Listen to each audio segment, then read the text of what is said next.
Ça y est, je l'ai enfin reçu, mon premier cold wallet, le voici, c'est le cold wallet de chez Keystone. Je l'ai installé, je l'ai testé, je vais vous donner mon avis dans cette vidéo. Ça peut vous intéresser si vous souhaitez sécuriser vos transactions, puisque si vous n'avez que un hot wallet, ce qui était mon cas, je n'avais que MetaMask, et bien toutes les transactions étaient validées via l'extension MetaMask, donc tout ça s'appelle un hot wallet. Avec un cold wallet comme celui-ci, eh bien vous pouvez valider vos transactions en étant totalement déconnecté d'Internet. On va voir comment ça fonctionne et en plus, ça fonctionne avec l'extension MetaMask. C'est pour ça que ça m'a intéressé d'aller tester cet outil. Je vais vous dire si je vais l'utiliser. Ça fonctionne sur toutes les transactions, achats, ventes, etc. Pour donc valider vos transactions, vous allez avoir à valider avec ça et non plus valider via l'extension MetaMask où vous cliquez simplement confirmer. Et bien le confirmer va se faire ici. C'est la grosse différence, sachant que c'est totalement déconnecté d'Internet. Alors, j'ai reçu, donc je l'ai acheté, le Keystone. Si vous voulez l'acheter, vous passez par mon lien en description. Vous m'envoyez un email ensuite. Je vous donne 1 an d'accès au club Blue Earth Sky si vous voulez investir sur ce Keystone. Voilà, alors j'ai reçu en 3 jours FedEx, toutes les boîtes ici. Ok. Ensuite, j'ai reçu quoi? J'ai reçu donc ça. Vous avez une batterie ici. Vous avez, ça fonctionne aussi sur pile. Très important, vous avez besoin pour le logiciel, vous avez besoin d'une carte micro SD qui n'est pas fournie.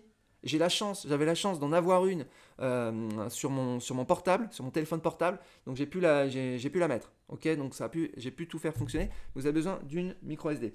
Important quand vous allez recevoir, ce Keystone, eh bien ce cold wallet, vous devez charger la batterie. Ok, donc vous devez charger la batterie, elle doit être au moins à 70% pour pouvoir fonctionner. Alors tout est parfaitement expliqué, toute l'installation, je ne vais pas passer en revue toute l'installation, je vais vous montrer comment faire plutôt les transactions et tous mes points de blocage au niveau de l'installation, mais tout est expliqué vraiment de A à Z sur leur site, c'est super bien fait. Ok, donc j'ai reçu ça. Alors, très très important, avant de parler de sécurité, de cold wallet, les cold wallets sont super sécurisés, plus que les hot wallets, etc. J'ai fait une vidéo là-dessus, cold versus hot, ça c'est une autre paire de manches. Ce qui est bien, c'est que c'est jamais connecté à Internet, donc ça c'est cool. Par contre, très important, la passphrase, vous savez que si on vous vole votre passphrase, vous savez c'est 12 mots ou 24 mots, eh bien si on vous vole votre passphrase, eh bien on peut aller se servir dans votre wallet et vous voler intégralement. Donc, dans tous les cas, que ce soit cold wallet ou hot wallet, il y a toujours une faille de sécurité. Cette faille de sécurité, c'est quoi? C'est que vous ne devez jamais divulguer votre passphrase. La faille de sécurité, la vulnérabilité, elle est située où? Elle est située juste à côté de vous. Elle est probablement en train de regarder cette vidéo en même temps que vous. C'est votre femme. Ne donnez jamais votre passphrase à votre femme. Alors pour cela, comment sécuriser une passphrase? Ça c'est important. Keystone fournit cette espèce. Voilà. Alors c'est quoi? Alors ça c'est très très lourd. Okay. En fait, il faut noter votre passphrase. Mais où noter sa passphrase pour qu'elle soit sécurisée? Eh bien, vous pouvez, je pense que vous pouvez la noter en fait ici. Vous voyez, ils fournissent des... Il faut vraiment toute une panoplie. C'est vraiment lourd. Je ne sais pas si c'est en plomb ou je ne sais pas quoi. Mais c'est... voilà. Donc là, vous mettez en fait ici, vous mettez carrément chaque mot de votre passphrase. Les 24 mots ou les 12 mots. Ok? Je ne sais pas si vous voyez. Et ensuite, ça, je pense que ça, vous êtes peut-être que vous devez le mettre par exemple dans votre coffre à la banque, un petit peu comme un lingot. Ok? Et puis surtout, la clé de votre coffre, eh bien, ne la donnez à personne. Voilà. C'est un peu l'idée, c'est un peu le problème de ces passphrases, c'est qu'il faut s'en souvenir, il faut les sauvegarder, les sécuriser. Sinon, eh bien, on peut tout vous voler, que ce soit pour un cold wallet ou un hot wallet. Ok, parenthèse terminée sur la faille de sécurité parce qu'il ne doit pas y en avoir beaucoup d'autres des failles de sécurité. Alors, comment ça s'est passé pour moi? Donc, j'ai suivi step by step pour installer tout ça. Très important, moi, je veux pouvoir connecter ça à mon MetaMask. Pourquoi? Parce que je veux pouvoir en fait valider mes transactions, notamment quand j'achète des tokens sur Realty, eh bien je souhaite pouvoir les valider avec ça. Ça va être l'objectif. Là malheureusement je ne vais pas pouvoir le montrer parce qu'il n'y a pas de propriété disponible. Donc je vais montrer simplement un achat de tokens, voir comment ça se valide. Mais l'idée c'est vraiment ça, c'est de tout valider avec ça et que ça soit bien connecté avec MetaMask. C'est un des seuls, je crois que c'est le seul qui soit connecté avec MetaMask smartphone, et il y en a d'autres cold wallets qui sont connectés avec MetaMask desktop. Moi je vais montrer ici avec MetaMask desktop. Ok, donc ça c'est bon. On arrive, comment j'ai dû, donc 70% de charge, donc là on est bon.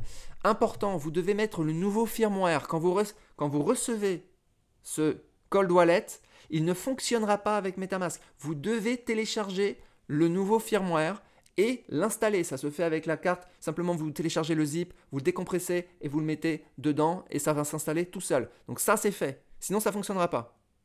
Ok? Installer micro SD. Alors ensuite, vous avez probablement créé votre wallet initialement sur MetaMask. Ok? Si vous êtes comme moi, vous l'avez créé sur MetaMask. Le problème, c'est que vous ne pouvez pas connecter directement le wallet que vous avez créé sur MetaMask, sur lequel vous recevez par exemple vos loyers de Realty, vos tokens de Realty, etc. Vous ne pouvez pas directement les recevoir. Il faut désinstaller MetaMask. Très important, désinstaller MetaMask. Il faut ensuite mettre votre passphrase directement dans le cold wallet. Ok? Donc ça, vous mettez, il va reconnaître votre wallet. Il faut qu'il soit en fait créé directement. Il faut qu'il soit d'abord installé sur le Keystone. Ok? Une fois qu'il est installé sur le Keystone, vous réinstallez MetaMask. Au moment de MetaMask, au moment de l'installation, vous dites est-ce que vous avez déjà un wallet? Vous mettez non. Vous créez un autre wallet. Vous allez comprendre pourquoi. Hein. C'est tordu. Bah, c'est tordu, mais je vous dis les gars. Donc, vous créez un autre wallet, vous dites à MetaMask, crée-moi un autre wallet. Vous ne l'utiliserez pas. Donc, il est ici, mon autre wallet. OK? Voilà. Et ensuite, ce que vous allez faire, c'est que vous allez connecter MetaMask au hard wallet. Et alors, comment faire ça? Eh bien, c'est assez simple, en fait. Il faut cliquer simplement sur Connect Hard Wallet. Ici, vous voyez? Vous connectez sur Connect Hard Wallet et là, il va vous demander quel est votre hard wallet.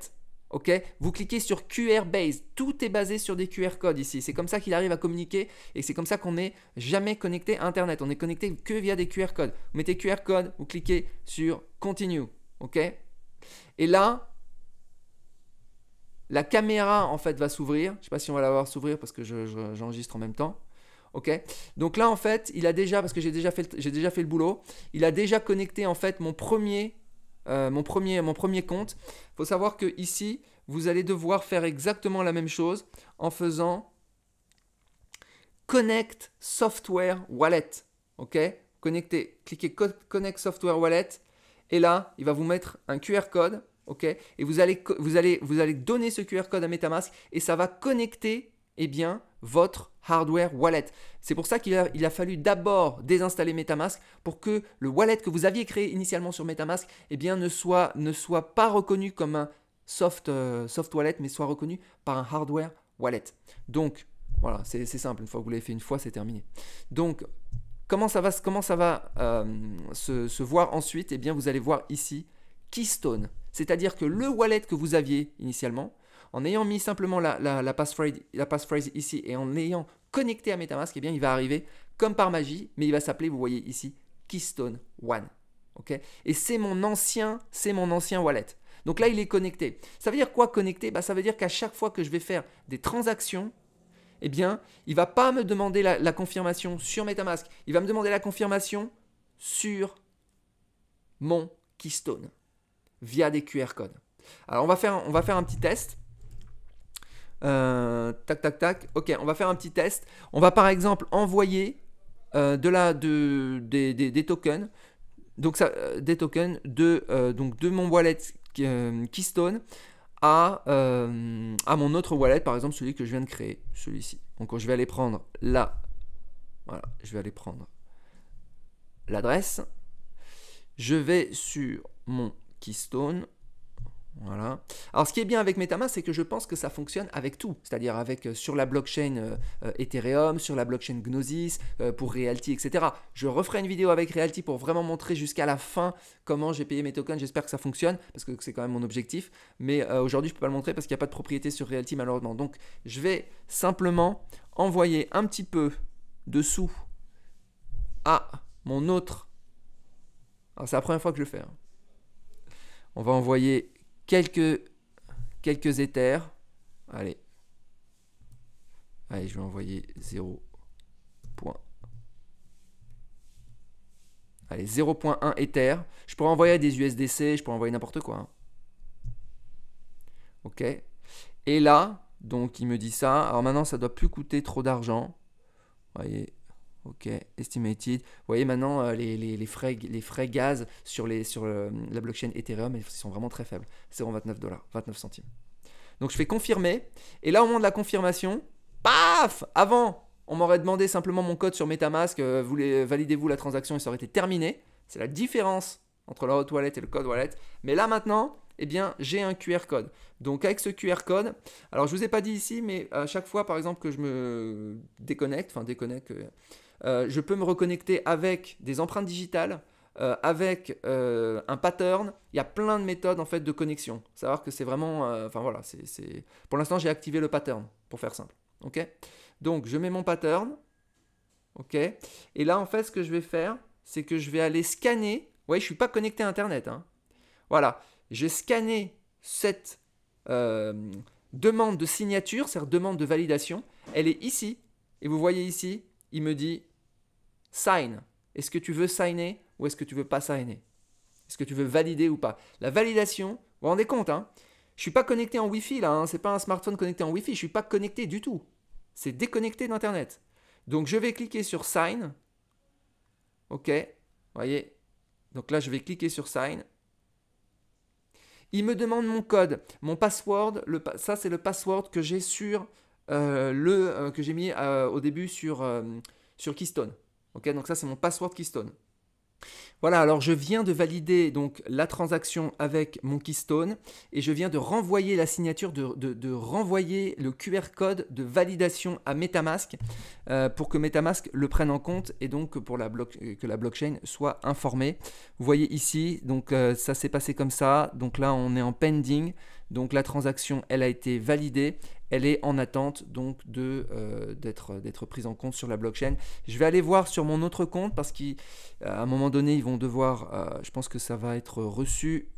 Donc si je regarde sur Etherscan, ça va prendre quelques secondes. Voilà, ici, voilà 0,1 Ether. Ça y est, c'est reçu. Donc ça a bien été envoyé. Je vais me le renvoyer sur mon compte principal. Donc l'idée, c'est que ça fonctionne vraiment par QR code. Demande de validation envoyée par QR code sur mon Keystone. Keystone valide, je confirme, je mets mon code, je renvoie le QR code de validation, prise en compte par la blockchain, terminé. Voilà. Donc ça va fonctionner sur tout. Et la prochaine fois, je montrerai comment je valide ma transaction Realty. Donc j'espère que tout va fonctionner donc avec mon Keystone. Donc moi je vais continuer à l'utiliser comme ça. Mon MetaMask donc il est setupé, il est configuré pour fonctionner donc avec un Keystone, un cold wallet. Donc on peut fonctionner avec MetaMask et un cold wallet. Ça fonctionne très bien et c'est assez simple. Donc pour moi au niveau utilisation, une fois que tout est installé, eh bien il n'y a pas de pour l'instant il n'y a pas de souci. Si jamais vous installez, vous avez des problèmes, venez sur le Club Blue Sky, objectif-renta.com. Je vous souhaite une excellente journée et je vous dis à bientôt.